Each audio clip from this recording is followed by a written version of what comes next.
तो इस चमत्कारी तरीके से ऋषि मुनि सदियों तक रहते थे जवान।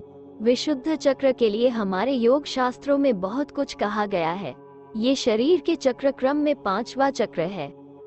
विशुद्ध चक्र को कंठ चक्र भी कहा जाता है।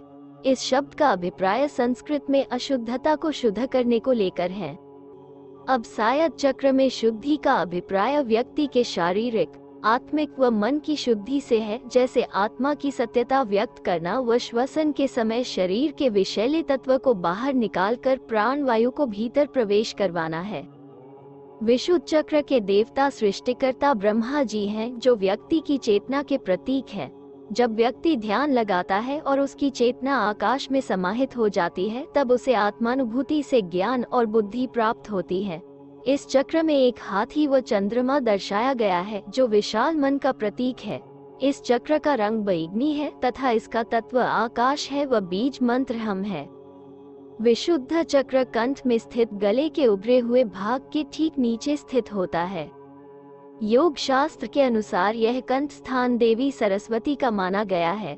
ये चक्र 16 पंखुड़ियों वाला कमल का फूल प्रतीत होता है, क्योंकि यहाँ 16 नाड़ियां आपस में मिलती हैं।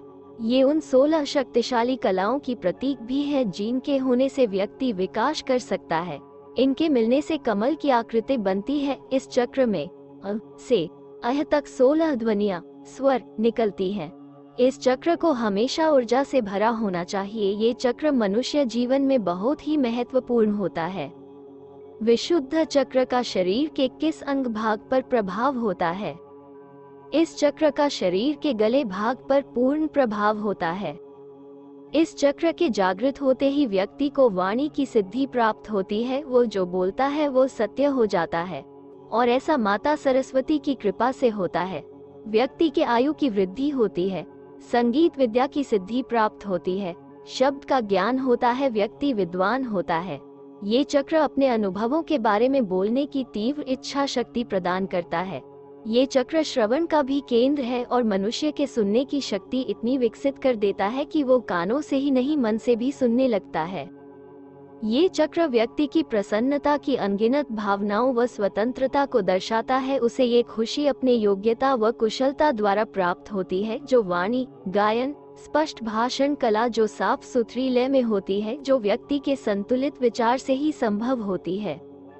जब तक ये चक्र पूर्ण विकसित नहीं हो जाता, कुछ खास कठिनाइयां अनुभव की जा सकती हैं।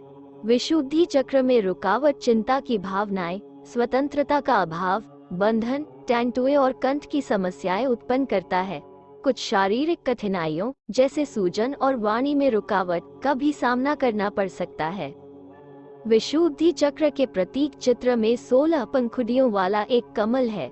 ये उन 16 शक्तिशाली कलाओं, योग्यताओं का प्रतीक है, जिनसे एक मानव विकास कर सकता है।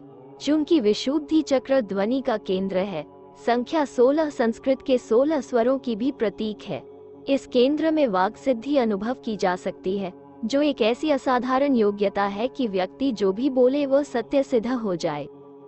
विशुद्ध चक्र के दूषित होने पर होने वाली बीमारियां। इस चक्र के दूषित होने पर होने वाली बीमारियां जैसे थायराइड विकार, जुकाम और ज्वर संक्रमण, मुंह व मसूड़ों की तकलीफ, पीड़ादायक गला, जबड़ा, जिह्वा, कंधा, कान और गर्दन संबंधी रोग, उग्रता, हार्मोनल विकार, मनोदशा विकार, रजोनिवृत्ति जनित रोग आदि होने की प्रबल संभावना होती है।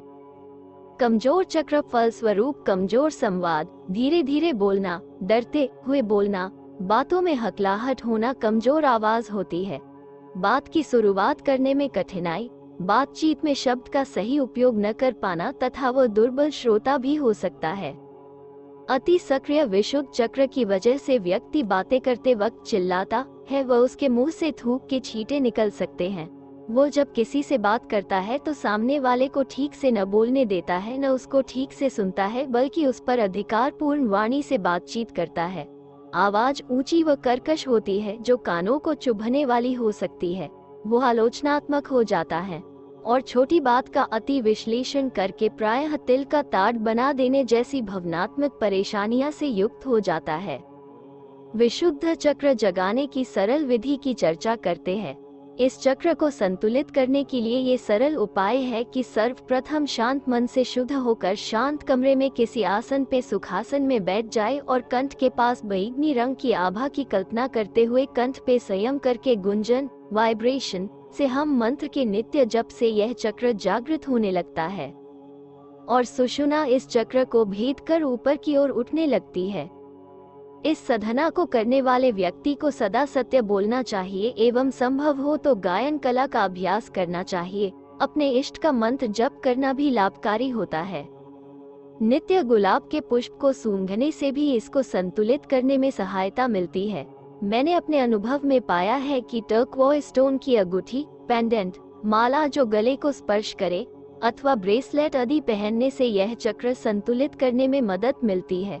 इसके अलावा फिरोजा व पन्ना रत्न भी धारण किया जा सकता है, पर इन रत्नों को धारण करने से पूर्व अपने ज्योतिषी से सलाह ले लें। विशुद्ध चक्र का जीवन पर शुभ प्रभाव के बारे में बात करते हैं। इस चक्र के जागृत होने पर व्यक्ति को 16 कलाओं और 16 विभूतियों का ज्ञान प्राप्त हो जाता है। इसके जागृत होने से व्यक्ति अपने व्यवहार में अत्यंत सत्यनिष्ठ, कुशल और मधुर हो जाता है और व्यर्थ के तर्क वितर्क में नहीं फंसता।